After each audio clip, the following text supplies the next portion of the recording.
Jusqu'à présent, on a vu les rapports dans les formules chimiques. Donc, par exemple, CaCl2 va avoir 2 chlore et 1 calcium. Maintenant, on va appliquer ça aux réactions chimiques. Mais avant d'appliquer ça aux réactions chimiques, on va voir que les rapports se retrouvent également dans des choses de la vie de tous les jours, comme par exemple une recette.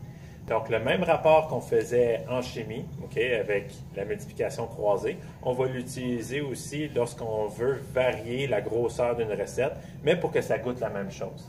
Comme par exemple, si tu veux un certain sobre qui a un certain goût, tu vas mettre certains ingrédients. Si tu veux qu'il garde le même goût, mais tu veux avoir un sobre plus court, bien à ce moment-là, il va falloir que tu fasses des rapports de proportion pour t'assurer de mettre la bonne quantité d'ingrédients pour que ça goûte la même chose. Dans mon cas, moi, j'aime beaucoup le Cold Cut Combo au Subway. Et ça ici, c'est les ingrédients. Donc, 12 pouces de pain, 8 tranches de salami, 10 tranches de jambon, 3 tranches de fromage et 1 litre de mayonnaise. Maintenant, si je voulais que mon 12 pouces goûte la même chose, mais plutôt je veux un 6 pouces, je vais utiliser encore une fois un rapport de proportion. Le rapport connu provient tout le temps soit de ma formule, soit de mon équation chimique équilibrée, ou dans ce cas-ci, de ma recette. Donc, moi, je sais que normalement, quand j'ai 12 pouces de pain, je vais ajouter 3 tranches de fromage. Là, maintenant, dans la question, ça me demande pour un 6 pouces, combien de tranches de fromage est-ce qu'il va falloir que je mette? Encore une fois, comme on faisait auparavant, on s'assure de mettre les mêmes unités alignées à l'horizontale. Et si je cherche combien de tranches ça va faire, je vais avoir mon inconnu.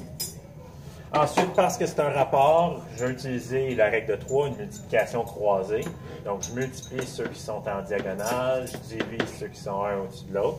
Donc, 6 fois 3 divisé par 12, ça va me donner un nombre de 1,5. Donc, mon nombre de tranches,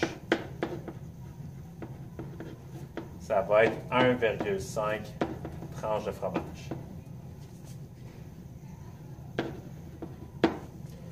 Donc, vous voyez encore une fois des rapports qui reviennent. Si je veux regarder mes chiffres significatifs, ici, j'avais 3 tranches, c'était un nombre entier, donc il y avait une infinité. Même chose avec le nombre de pouces, c'était probablement un nombre entier, donc il y avait une infinité de chiffres significatifs. 6 pouces, je pense dans la question, il est donné avec 2 chiffres significatifs, donc il va falloir que je garde 2 chiffres significatifs dans ma réponse. Maintenant, cela était facile parce qu'on pouvait le faire dans la tête. Si je prends la moitié de la grandeur, ben, je vais prendre la moitié du nombre de tranches. Mais qu'est-ce qui arrive lorsque c'est plus complexe? Comme si je voudrais un sub de 5 pouces. Combien de tranches de fromage il faudrait que je mette? Combien il faudrait que je mette de chacun des ingrédients? Là, c'est là que le rapport va vraiment venir utile pour résoudre cette question-là ici. Donc ici, combien de tranches de salami dois-je mettre pour 5 pouces de pain? Encore une fois, ma recette, c'est que lorsque j'ai un 12 pouces,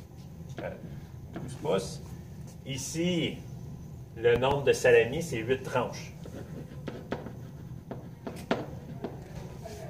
Alors, dans ma question, j'ai 5 pouces et je me demande combien de tranches est-ce que ça va prendre.